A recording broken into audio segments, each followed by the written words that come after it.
Welcome to the world of probiotic foods. This is Cultured Food Life with your host, Donna Schwenk. Welcome, everybody. It is a beautiful summer day, and if you are going to enjoy your summer, most of the time you take a vacation. So today we're going to talk about what to do with your cultures while you're on vacation. And, your cultures, and we're referring to things like kefir grains, kombucha, sourdough culture, water kefir crystals. They are living organisms and need to be cared for, just like a pet. And I love them. They're like my family. I have them, oh my gosh, I have them everywhere growing on my counters. And I've done that for 17, 18 years. And I have found ways to care for them when I go on vacation. And when I have to put them to rest for a few, for a week or two, I've got ways to do this. I've been doing this a long time. I know how to take care of them. And I have the same kefir grains that I've had for, 17 and a half years. And water kefir crystals, my sourdough is that old, my kombucha SCOBY is that old, and I've cared for them for almost 2 decades. So I know how to take care of them.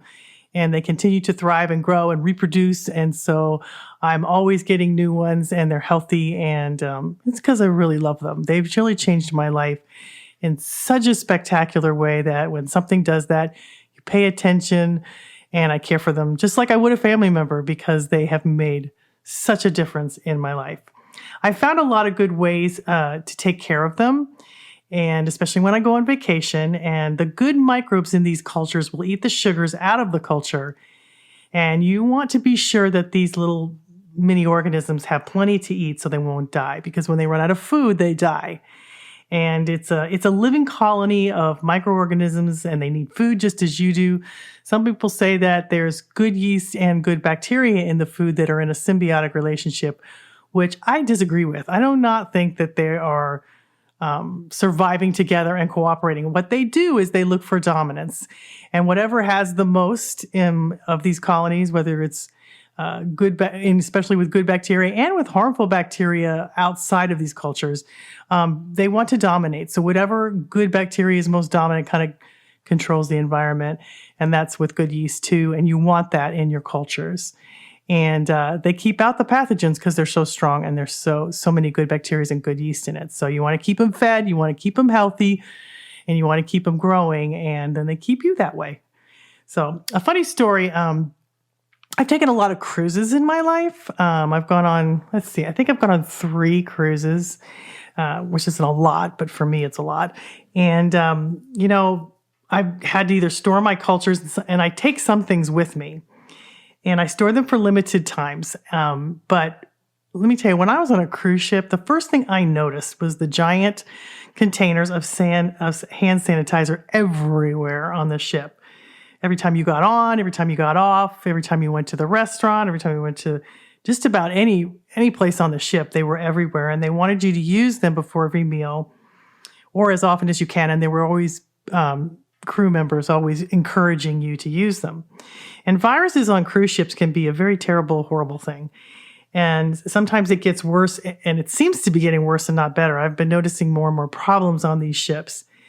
But here's the deal. I want you to understand something. These antibacterial soaps have a chemical in them called triclosan, and it's a very strong chemical. And actually, the FDA no longer recommends it. It's gotten so bad, causes so many problems. One of the things that it does is it can mess with your thyroid. And it's also very hard on your liver. And it kills both the good and the bad bacteria in your body. And so what happens when you kill both good and bad bacteria, it can mutate. The bad bacteria can mutate and get stronger. And so can yeast. They can proliferate, and they can really wreak havoc in your body. And I don't really think these antibacterial soaps are making things better. I actually think they're getting worse. And for the record, I am not against antibiotics. I think that in some cases they're necessary. I really do believe that. But I do think that they're overused and they're overabused. And we've done a terrible disservice to ourselves to rely on these instead of building up the good bacteria in our body. They're used to wipe out the bad and the good bacteria. And if you don't, it's the same with antibiotics. If, they tell you to always finish your antibiotics because if you don't, it can come back since it kills both good and bad bacteria, the bad can come back easier than the good bacteria, and then it can really cause a lot of problems. However, one of the most important things is that you need to build up the good bacteria in your body, especially after you take an antibiotic. And these antibacterial soaps also kill, the stuff on the surface of the skin, which literally comes back in minutes.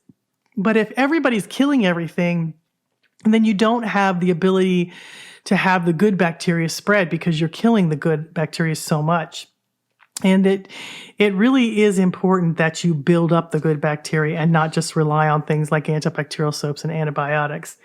Because then we've got, drug-resistant mutant germs and that chemical triclosan that creates this environment where resistant bacteria is more likely to survive. So, now they've really done a lot of studies and found out that these antibacterial soaps don't even work any better than soap and water. And they're thinking that it's caused a big antibiotic crisis that can, rival somebody said that because some of the researchers are saying it could rival the AIDS epidemic, which is a very scary thing. Now, I don't know if that's necessarily true, but the more people use these and don't attend to the good bacteria, the more problems we have because we're creating an environment where harmful bugs can grow and control the environment. And you don't want that. It was really funny when they would ask me before every meal to, use the antibacterial soaps before I entered the dining room. I would get a little irate with them and I would say, no way, no how am I using that soap?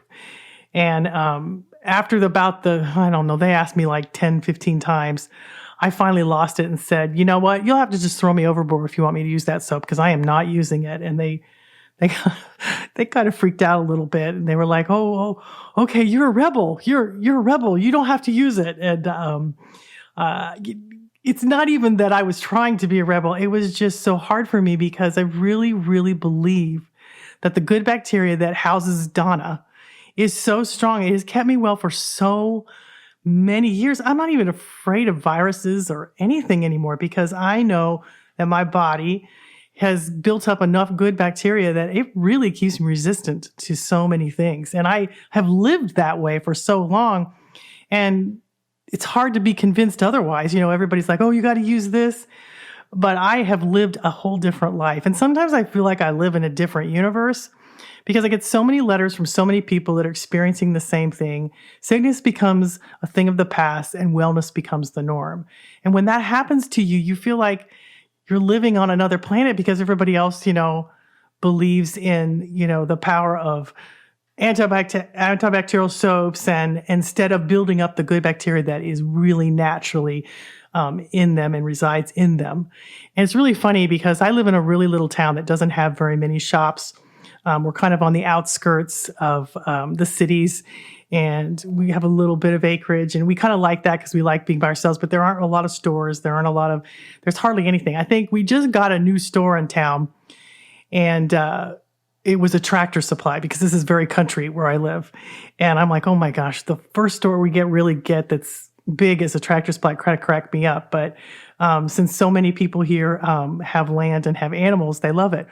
Well, now there's another store coming to town, which really surprised me. And the second store, now we don't even have a decent grocery store in this town. So it takes me about 30 minutes to go to town to get groceries. But I thought we would get a grocery store next, but what we're getting is a Rite Aid, a drugstore. And I was a little disheartened by that but everybody's taking so many medications, they really need that.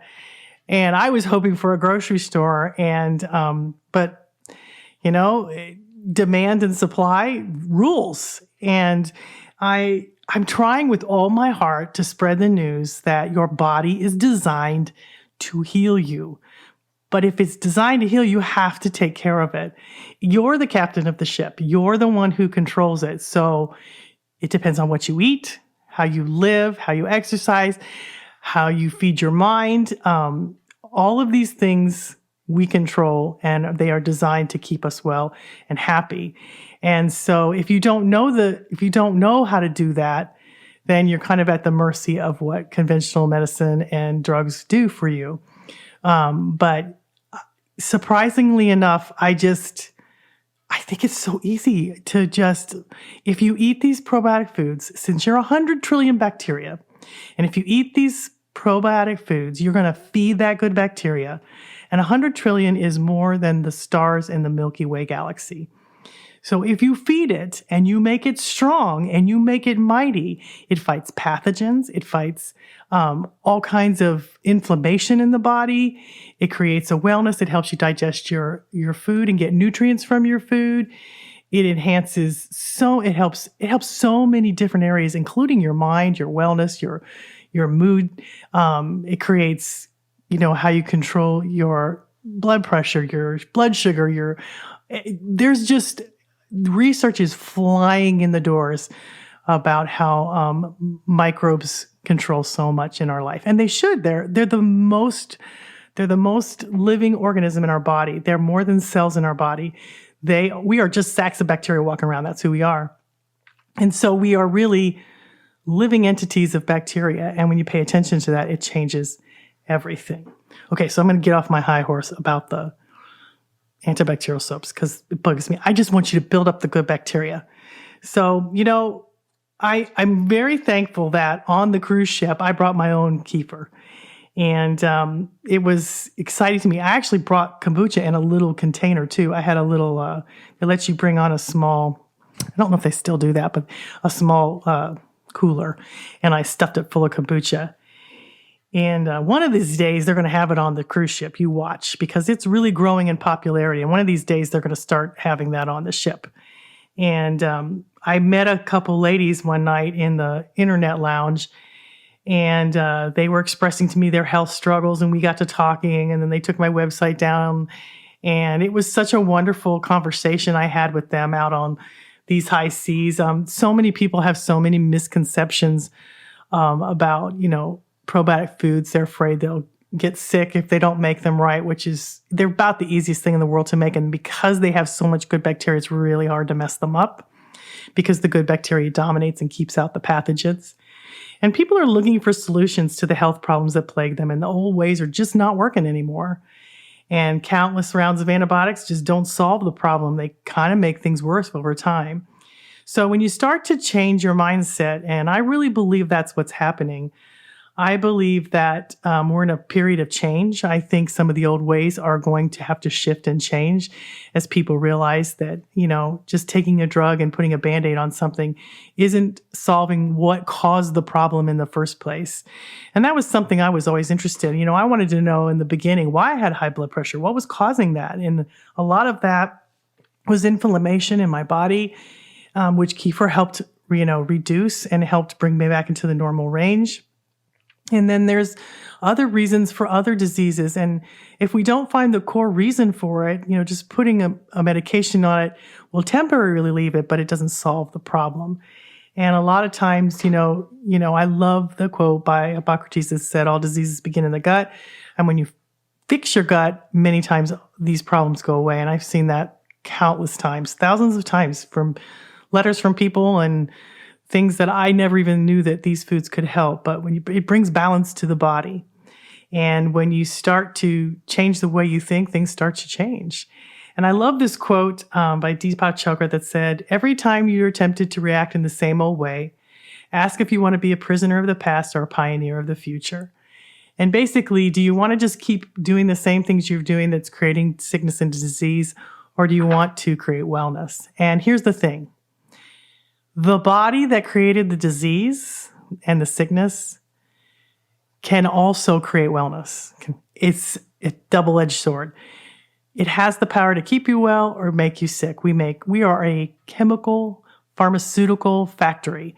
Our body makes chemicals better than a pharmaceutical company.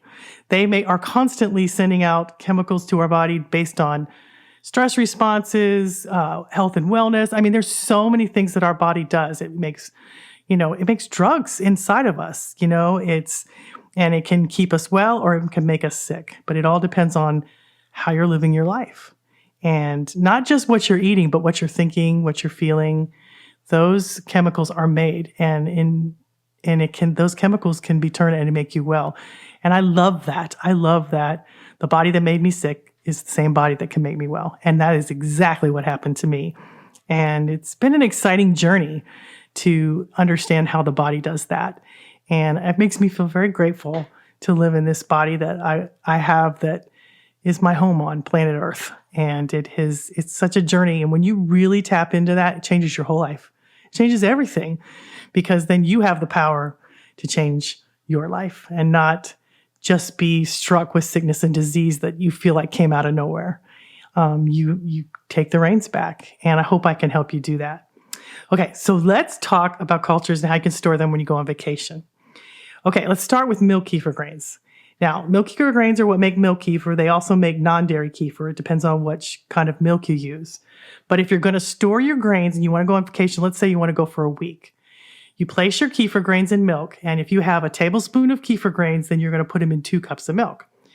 If you have 2 tablespoons of kefir grains, you're going to put them in 4 cups of milk.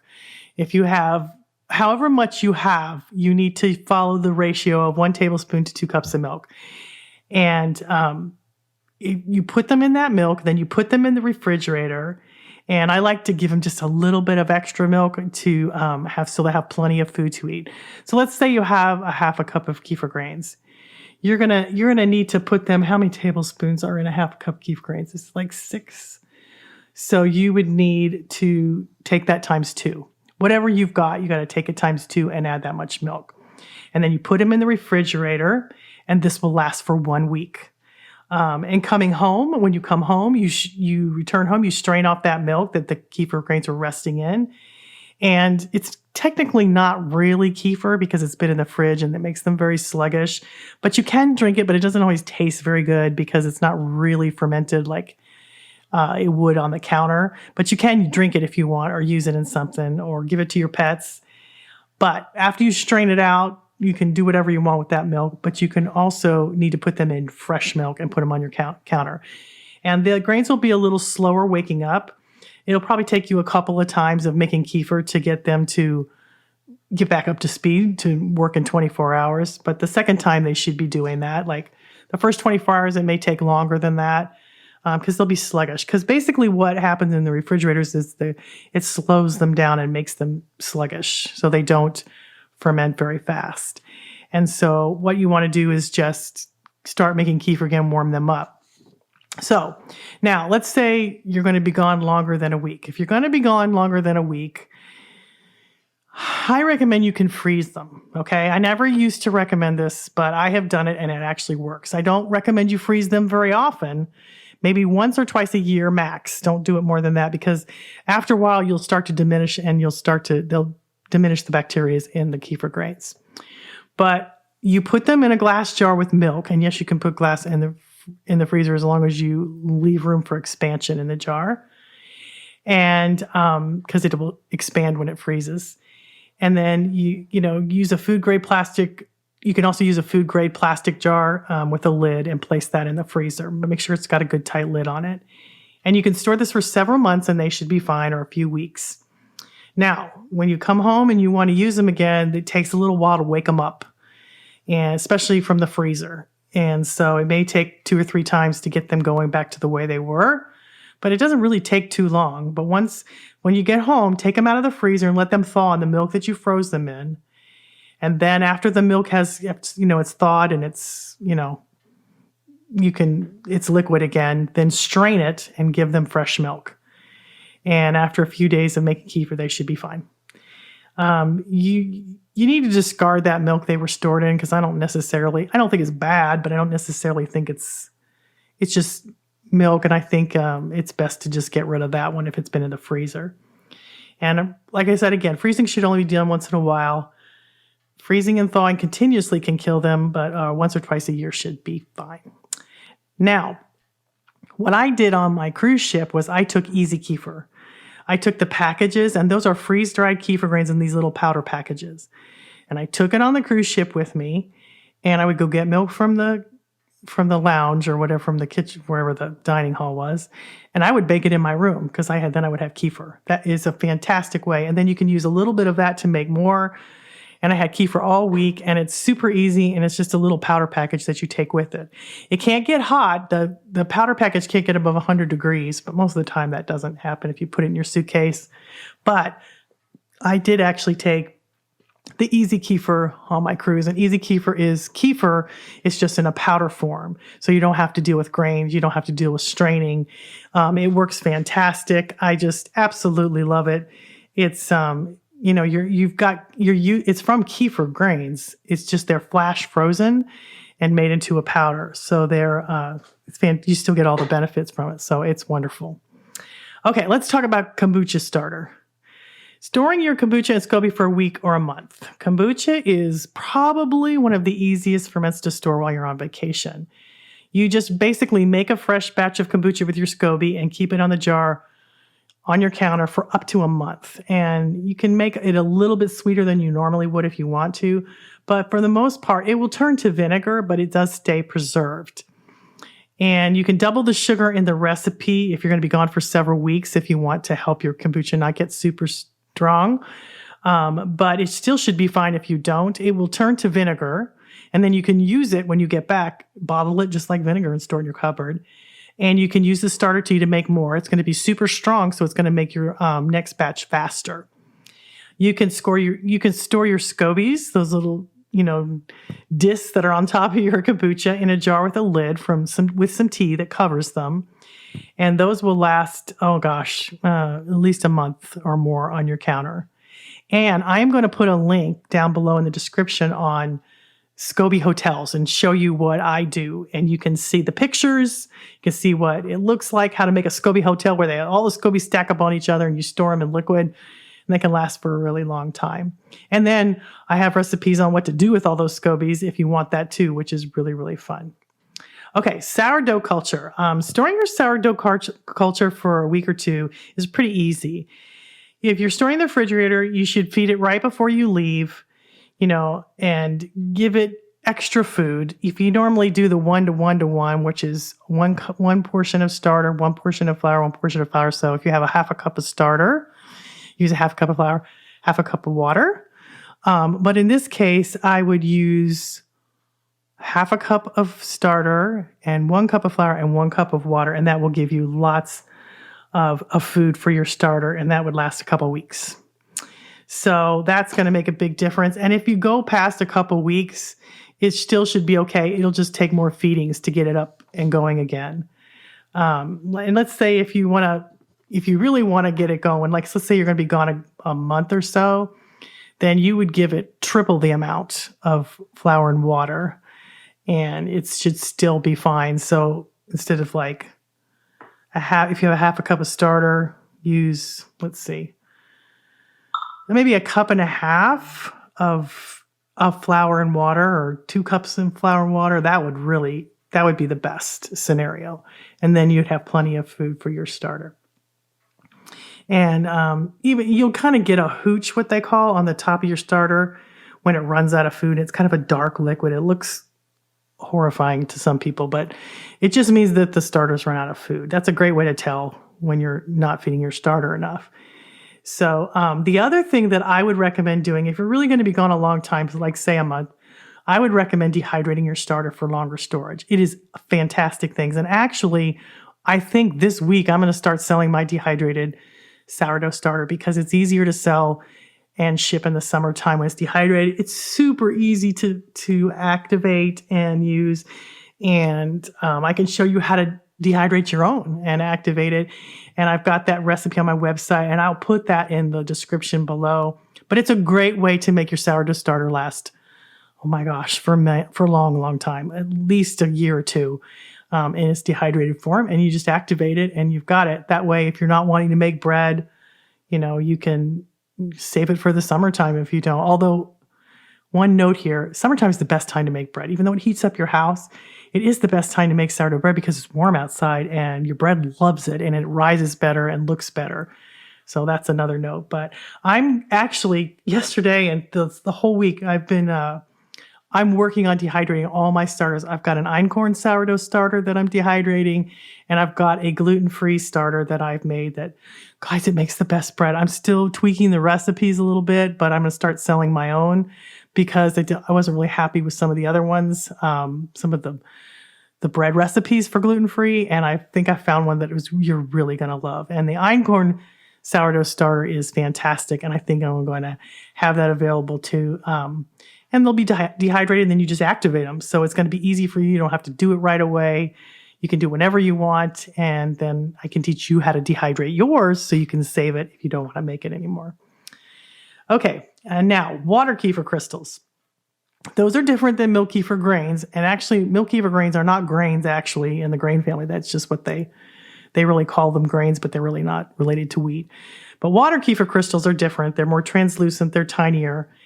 And here's how to store them for 1 to 2 weeks. You have to prepare a sugar water solution, so that gives them lots of food to eat. So here's the rule. For every 1/4 of a cup of water kefir grains, you need to use 1/4 of a cup of sugar and 1 cup of water to make your sugar water solution, just as you would to make your water kefir. Now, if you have more grains than that, then you need to add more sugar. So if you have 1/2 cup of water kefir grains, you need 1/2 cup of sugar, and you need 1 quart or 2 quarts of water. And so you just keep the sugar and the water should be equal amounts. But if you're going away, I'd add a little bit more sugar, like maybe an extra 1/2 cup, just to give it a little more food to eat while you're gone. And so then after you make your water solution, you place your grains in it and you put a tight lid on your container and you place it in the fridge, and it will last for 1 to 2 weeks in your fridge that way. So basically you make a sugar water solution. So if you have 1/4 of a cup of water kefir grains, add 1/4 of a cup of sugar at least. I like to add 1/2 cup just to be sure. If it's 2 weeks, I add 1/2 cup. If it's 1 week, you can add 1/4 cup of sugar. And then 1 quart of water, or you can add a little more if you want, but it doesn't really matter. So now, if it's longer than 2 weeks, if you're going to be gone for longer than 2 weeks, you need to really double that sugar and really, for instance, I wouldn't go for longer than a month. If you're going to be gone longer than a month or longer than really 3 or 4 weeks, I would actually find somebody to watch your water kefir grains because they can die. I haven't tried freezing them. They're kind of different than milk kefir grains. They're less hardy. So I haven't done that yet, but you could always try doubling, tripling, and quadrupling the sugar and see how they do. And then when you get back, they should be okay. But longer than a month, I'm actually recommending you find somebody to watch them. But if you're going to be gone longer than 2 weeks, triple or quadruple the amount of sugar that you put in them. Put them in the fridge with the lid on there. And and also give them some molasses or a couple of dates. They love dates or molasses. Give them a tablespoon or 2 of molasses, and give them 2 to 3 dates and they will be happy. They will love that, and they will do really, really, really well. So that is how to store your cultures on vacation. I'm going to put all the links below that give you, and I'm going to have my article where you can read this if you don't want to have to write this down and remember it. I'm trying to do that more and more so that it'll be easy for you to read it and listen to it at the same time. But if you do go on vacation, I hope this helps you. I hope you have a wonderful vacation because everybody needs one, and your cultures will be happy when you get back to see you, and they'll go back to keeping you well and keeping you happy. So have a great one, guys, and I hope you join in next week. So every Tuesday we have one. So have a good one and have a great summer.